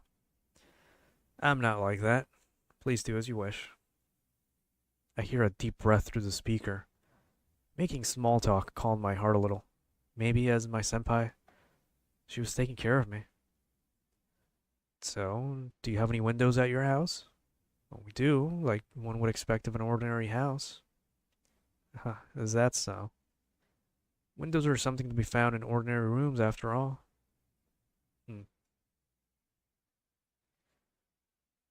Is it a horror game? Kinda and kinda not. It's more of a mystery visual novel. It hasn't been really all that horror yet. I see you deleted the comment, but alright. We're reaching the end. This thing is about an hour long, but it's been going because I've been reading. But yeah. Anyway. Sorry, let's get back to the topic. I'll head to your house and knock on your room window. Then, I'll wait in front of the entrance. So please come see me when you're ready. Got it. Please close the curtains. I need to mentally prepare. I like it. We're coming closer one step at a time, giving each other time. Isn't that a great idea? I can hear her take a breath. Then, she says in a faintly trembling voice, I'll come in my true form. Don't be surprised. For some reason, those words make my heart beat fast. I also take a deep breath and reply, yes, I'll be waiting. Then I'll be here right away. Or well, I'll be there right away. I hang up. I stand by the window and draw the curtains again. Through the gap, I can peep the night spreading far beyond the window. It spreads far and wide. I do need some water, to be honest. I'm actually losing some throat action. Pause. Like we had agreed, I soon heard knocking on the window. I open the curtains, but there's no one outside. Only the darkness of the evening. I take a deep breath. Feelings of tension and exhilaration build up. and the area on the pit of my stomach seems close to bursting. This is the same feeling as when I was heading to the meeting place on the day we went to the flower garden. I open the door of the room and stand in front of the mirror, wondering what to do with my belongings. Do I need a wallet in this case? I'm rushing and end up leaving the room with nothing. I think it's the most appropriate.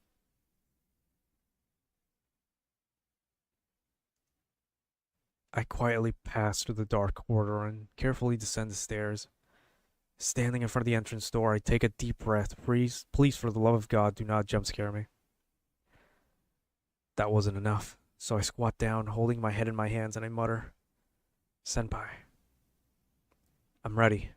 I've made up my mind." I open the front door with a trembling hand. To my surprise,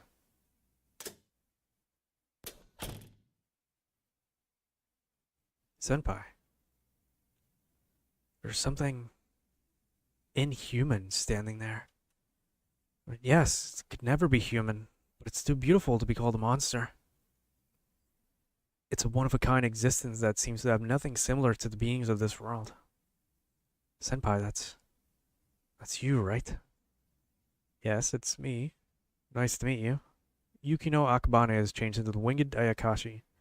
Akabane Shirayuki Hime, the deathly red-winged deity. These are my real appearance. This is my real appearance and name." Her long white hair flutters in the night breeze, just like the flow of a silvery river. Red, butterfly-like wings spread out behind her slender, jet-black body. Now, if I'm being honest, if I remember Ayakashi or something like, they're not, I would say, bakemono or like demons or ghosts, but kind of Japan mythology has like a lot of different things that are kind of the same, but not really. Kind of like how they have like 10 different words just to mean a certain type of ghost. You know what I mean? So they're not really gods or like demons, but kind of like in between or something like that.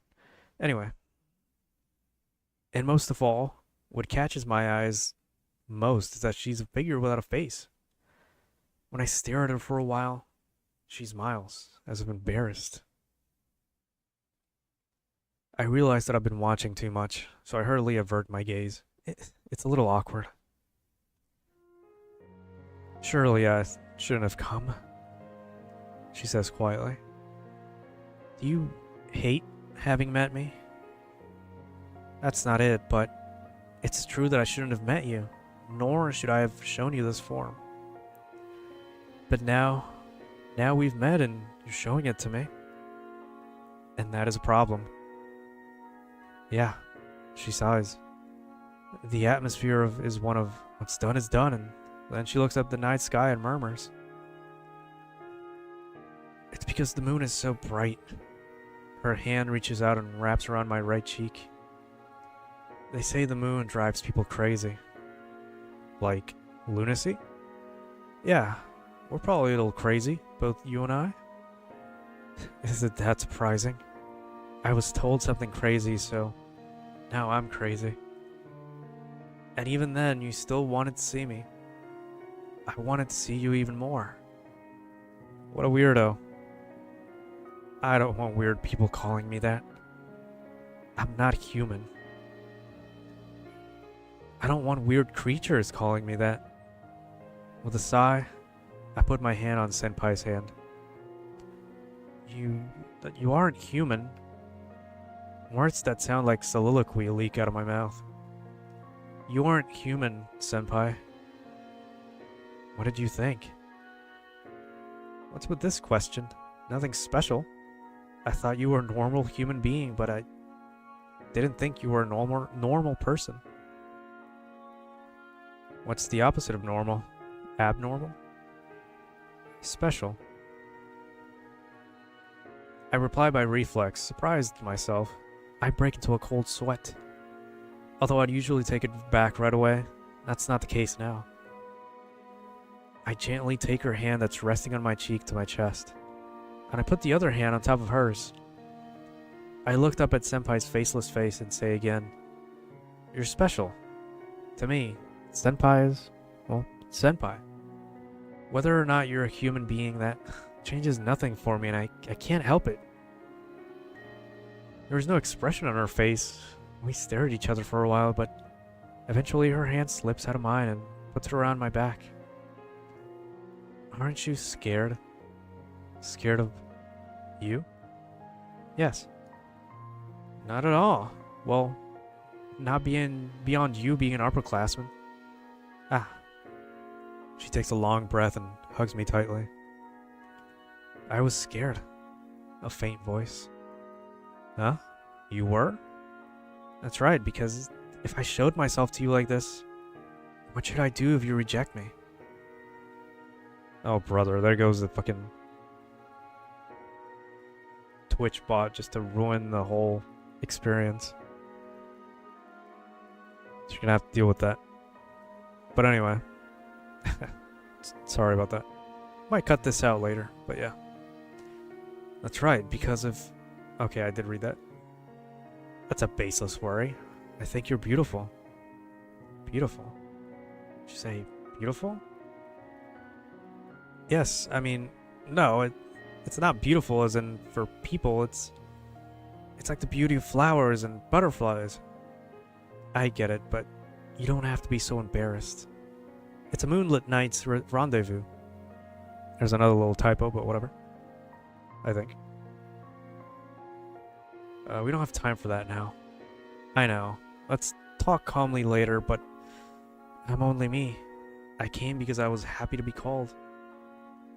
You were happy? She lets out a sigh as if a weight has been lifted from her shoulders. She then looks up at the full moon and the sky again and says, Night makes people bold. No doubt about it. When tomorrow comes, I might be too embarrassed to see you again. But will there be a tomorrow? She says nothing, and I don't say anything either. I love this silence. Let's go, Haruya. Where to? To the flower garden. I couldn't take it easy before. What do you say? Okay, but how do we get there? With my wings. She picks me up and I leave myself to her. My body gently floats in the air, and as soon as my eyes go beyond the roof of the houses... don't look down. I'm sure you'll be scared. Understood, then, can I look at you? Wobble. Hey, senpai. The ground and sky rotate. The lights of the houses trail in circles. I see the night sky in front of me. After regaining her balance, she says, Talking is forbidden. Is this a night bus or something? After that, we continue the night flight while chatting. We weave through the clouds in the night sky while basking in the full moon. Surely if someone looked at us from a distance, we would have become a single dot running through the sky.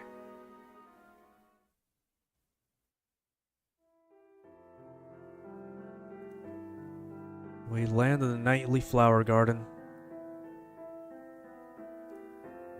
Let me move something real quick. There you go. The flowers are wet from the rain that fell until the evening, and the white moonlight was reflected on the water droplets. Come on, let's walk around. She changed into her human form again and turns towards me. Let's chat while we walk. And so we start a final trip back home. We start walking side by side with a sunny and transparent feeling, like the one after rain. I'm not human. Walking next to me, she says suddenly. Well, to be honest, when the Rain Ayakashi said that to me, I was convinced pretty quickly. I wonder what that means. She replies with a smile. You're saying that to someone who's been living like a human until now, you know. It didn't really work out well, though. Then, why were you pretending to be a human? Did you live here posing as someone else? Senpai has a thoughtful look, and then she answers me.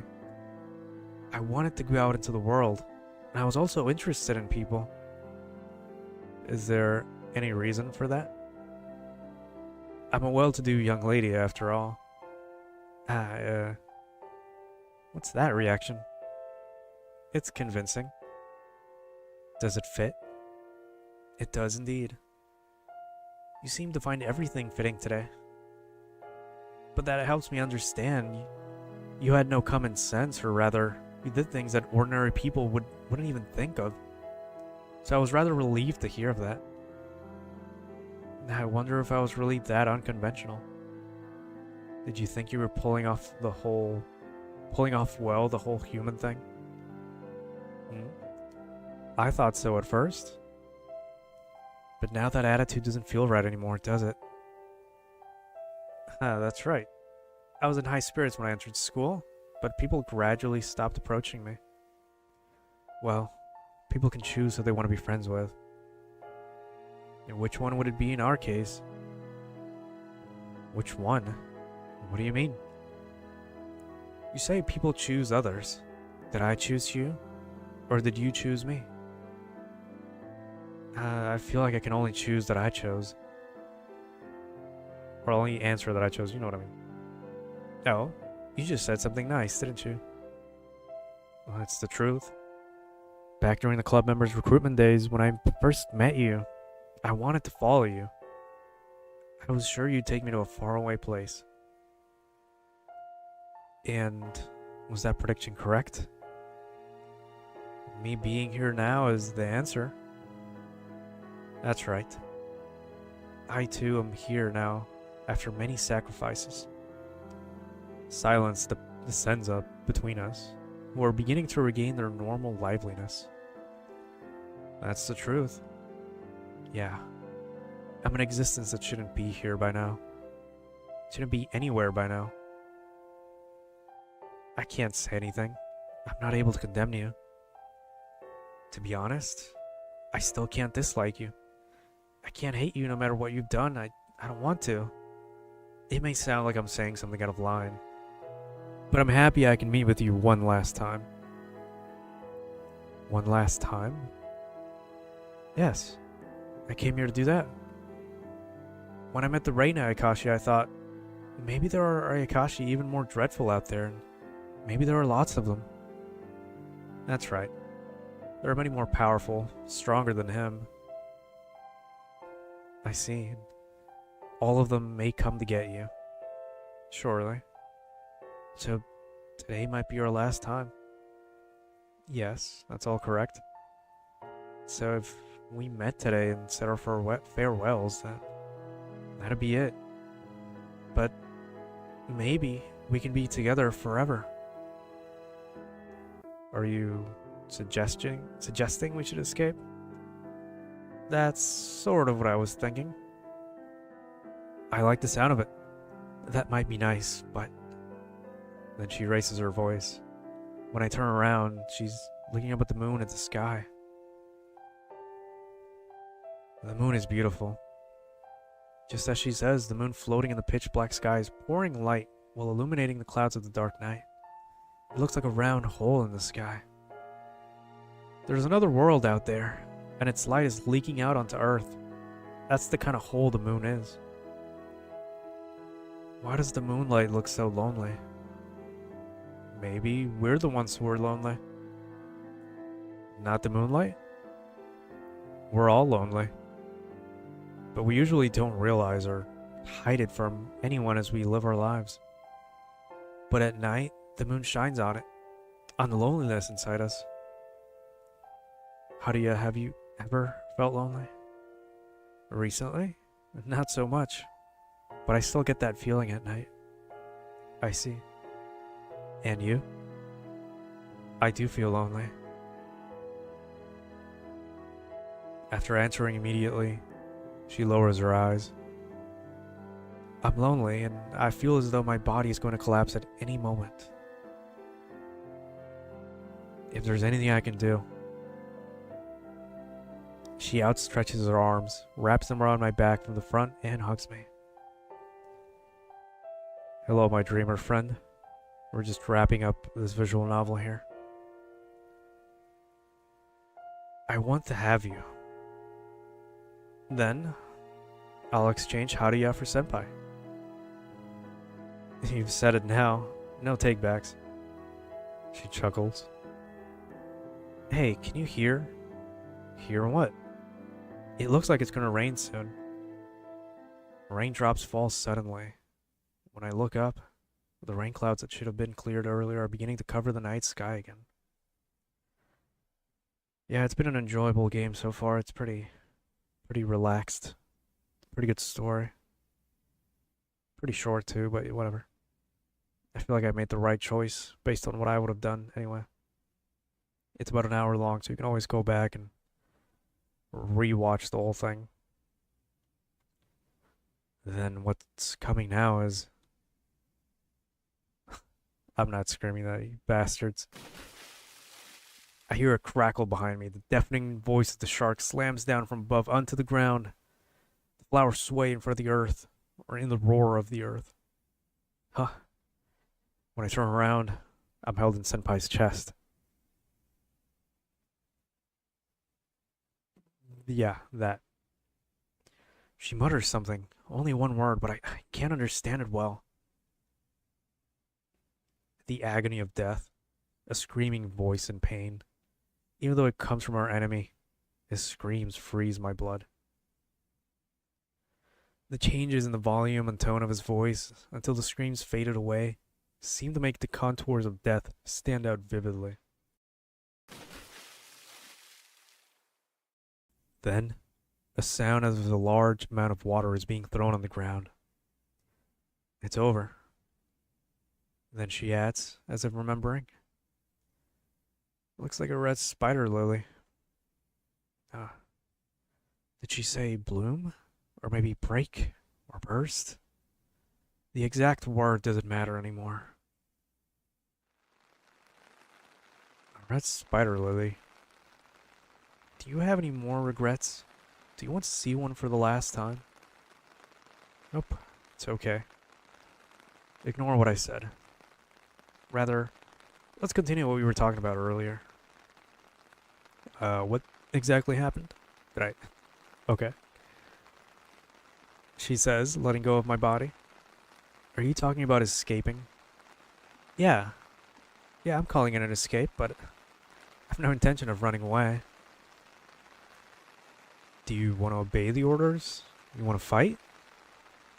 It doesn't matter even if I were to obey now.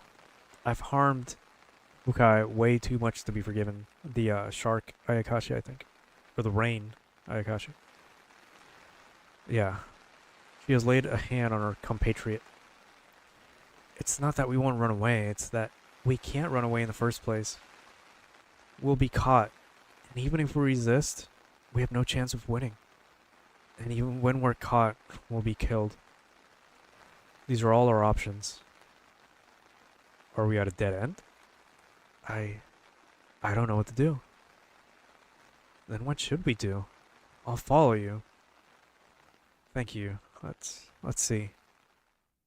She changes her appearance into her Ayakashi form, and she picks me up again and we take to the sky. The moon looms over us. It's so close that you can see the other side.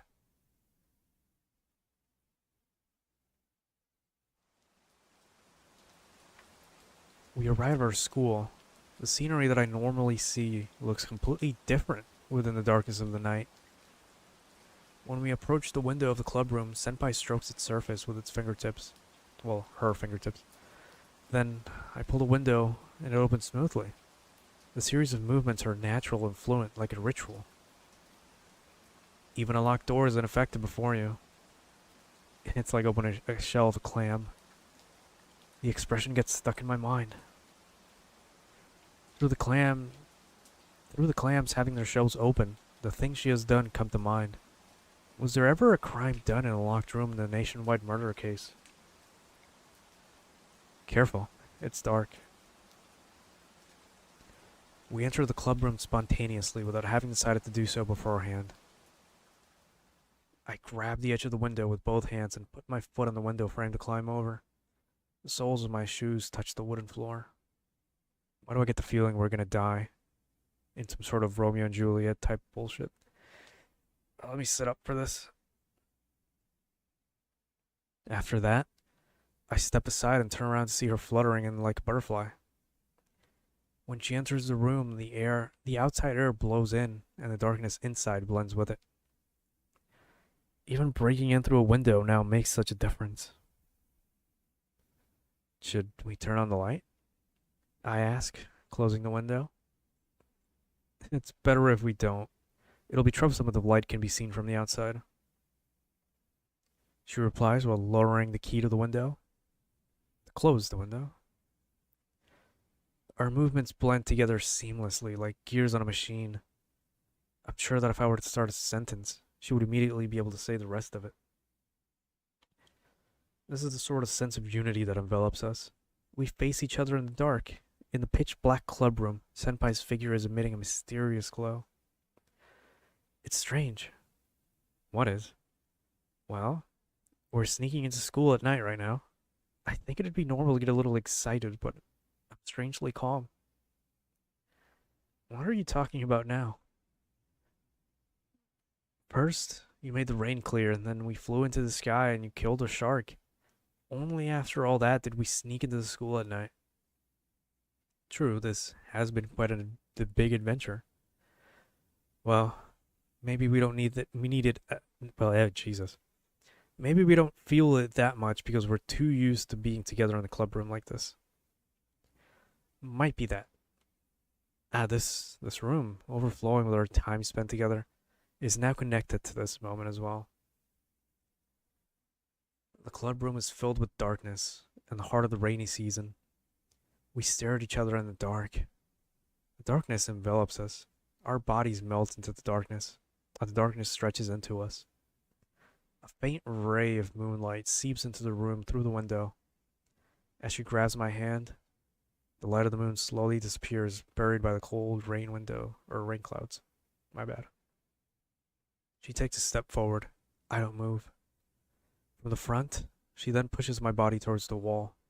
I retreat to the wall without resisting. While following the direction of her strength, I end up leaning against the wall, covered from above by Senpai. This body doesn't have enough strength to hold on anymore. She brings her mouth close to my ear and whispers. The trembling of the thin air is like a caress, ticklish. Do you understand? So, you want to eat me to make it last longer? You fool. Do you understand? I do. Now it's enough. I say nothing. I don't have to answer. Words exist to communicate with others, but when your relationship with someone is deep, you need less words. This is our case too. A critical place, a singularity, or a literature clubroom. The air is slightly disturbed. Her warm breath flows down my neck. It's probably an unspoken sigh. Outside, the rain continues to fall like soft noise. It's the sound of silence. She brings her mouth close to my ear. The touch of her hair on my cheek is ticklish. We keep our faces together for a while, listening to each other's breathing. Now, the moon is swallowed by clouds. The moonlight is gone, and the narrow room is overflowing with darkness. Something hard touches the upper edge of my ear, the inside of which is made of cartilage.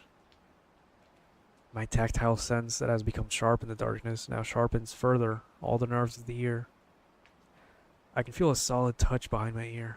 Soon, the pressure loosens up.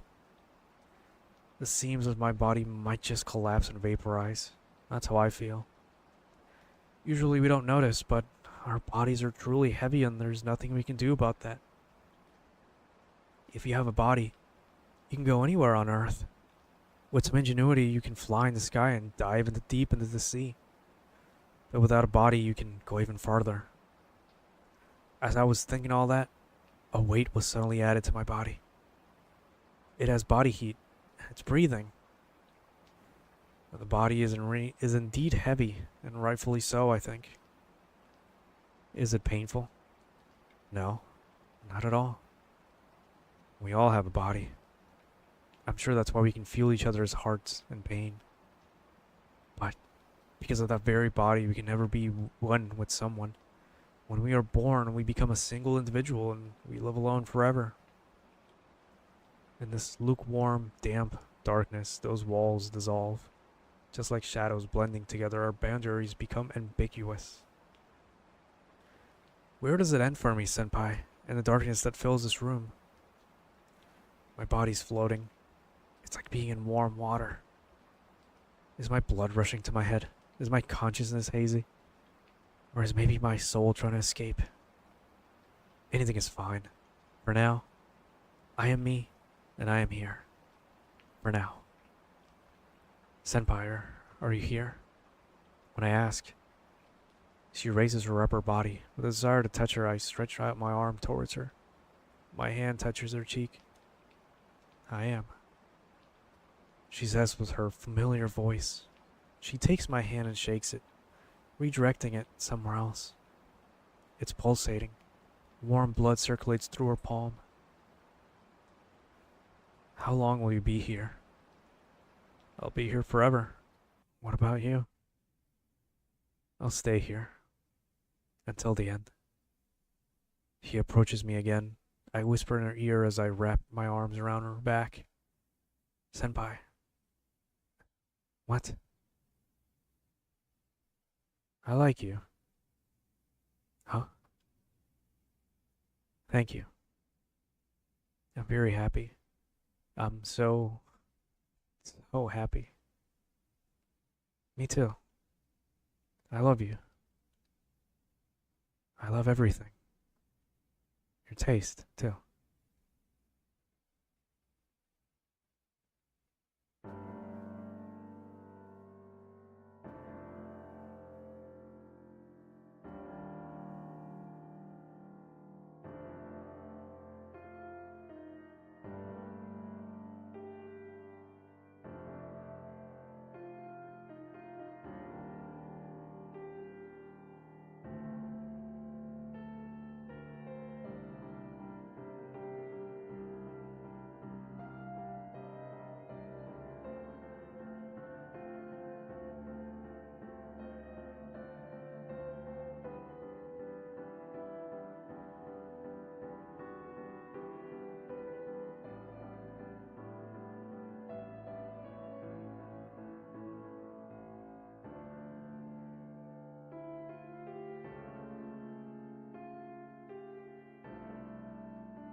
Oh man.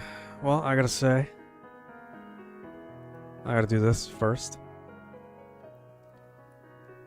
I gotta say, it was a great game. Awfully short, unfortunately. Contents. Okay, there is a gallery. You can look at all of it. I don't know which ending we got, but we got it. It was pretty short. It was good. I mean, I think the twist that she was the one killing was kind of like pretty predictable, but you know, I've seen this trope many times before, unfortunately. Still, anything that has romance in it gets a 10 out of 10 for me, so I'm glad I picked the right choice, because that's the choice I would have made anyway. Kind of sad we have to be eaten alive, basically. I feel like sometimes, you know, people say that, oh, well, tragic endings are necessary or whatever, but I don't think that's the case, really. We read fiction and fantasy to escape those types of endings in our real life, so I think it's a bit of a cop-out, but it is what it is. That's just my opinion. I would have liked a more happy ending. You know, there's no reason to have bittersweet endings. That's a very big cop-out when you're writing a drama or romance. But anyway, that's just me. I'm glad you enjoyed as well watching this. I don't know. I think I'll leave a review or something, and I'll look at that. The art was pretty nice too. I'll be honest. Nice. I kind of don't want to look at the endings. That's the intro. That's the ending we got. Okay, so we have to go back and play, obviously, to get the other shit. Scene 8B. Okay, so A is the other ending. But yeah, I mean that's all I have to say, to be honest. Uh, I'll definitely go back and play the first ending someday. Usually I don't think there were achievements for this game. Let me see.